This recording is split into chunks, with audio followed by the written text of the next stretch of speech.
কুমিল্লার ১৪গ্রাম উপজেলায় শীতার্ত ও দুস্থ মানুষের মাঝে শীতবস্ত্র হিসেবে কম্বল বিতরণ করেছে কুমিল্লা ব্যাটালিয়ন ১০ বিজিবি।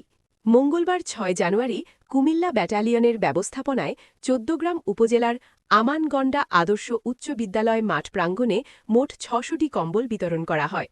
অনুষ্ঠানে প্রধান অতিথি হিসেবে উপস্থিত ছিলেন বিজিবি সরাইল সদর দপ্তরের রিজিয়ন কমান্ডার ও অতিরিক্ত মহাপরিচালক ব্রিগেডিয়ার জেনারেল মোহাম্মদ সাইফুল ইসলাম চৌধুরী।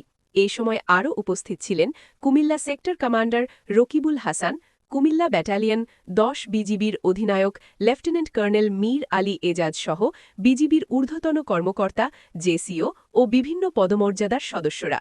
অনুষ্ঠানে বক্তারা বলেন, কুমিল্লা ব্যাটালিয়ন ১০ বিজিবি সীমান্ত নিরাপত্তা নিশ্চিতকরণ ও চোরাচালান দমনের পাশাপাশি নিয়মিতভাবে মানবিক কার্যক্রম পরিচালনা করে আসছে।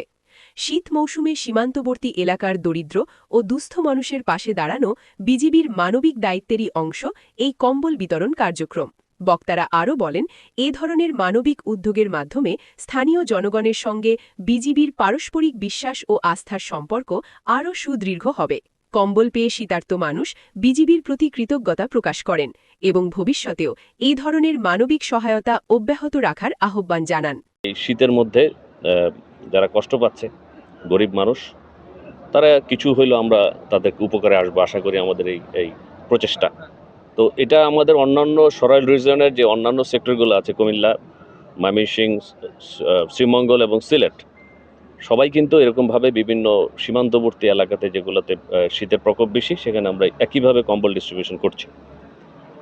আর আমাদের সামনে যে আমাদের জাতীয় নির্বাচন আছে, এই নির্বাচন উপলক্ষে আমরা ট্রেনিং করছি, যেটার পার্ট আমি গতকাল আমাদের ইন্টারনাল কিছু ট্রেনিং আমরা দেখেছি এবং সেখানে আমাদের যারা নির্বাচন দায়িত্ব পালন করবে তাদের বিভিন্ন প্যাকেজে আমরা প্রায় লাস্ট প্যাকেজে আমরা এসটিএক্স যেটা আমরা ট্রেনিং করছি, সিচুয়েশন ট্রেনিং এক্সারসাইজ, এটা আমরা কন্টিনিউ করছি আমাদের সীমান্তবর্তী যারা আছে তাদের সহ এবং ব্যাটালিয়ন সদরে যারা আছে, যাতে আমরা নির্বাচনের সময় খুব সুন্দরভাবে এবং আমাদের দায়িত্বটা যে সবাই আমরা জানি, সেই অনুযায়ী আমরা এই ট্রেনিংগুলো আমাদের ইম্পার্ট করছি, আমাদের লোকজনকে ট্রেনিং দিচ্ছি।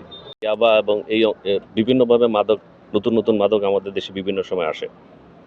তো আমরা যাতে পার্শ্ববর্তী দেশ থেকে মাদক ঢুকতে না পারে এবং সেই মাদকগুলো যারা মানুষও ধরা পড়ে, আমরা কিন্তু তাদের চালান করে দিচ্ছি এবং থানায় মামলা দিচ্ছি।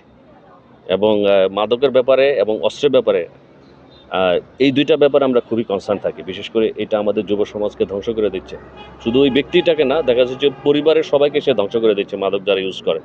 তা আমরা এই ব্যাপারে ইনশাল্লাহ আমাদের এখন যেরকম অপারেশন কন্টিনিউ করছি, এটা করছি।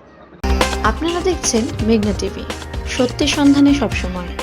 এছাড়া দেশ বিদেশের নিত্য নতুন খবর জানতে মেঘনা টিভির ফেসবুক পেজ facebook+megnaTV.bd তে লাইক দিয়ে আমাদের সাথেই থাকুন।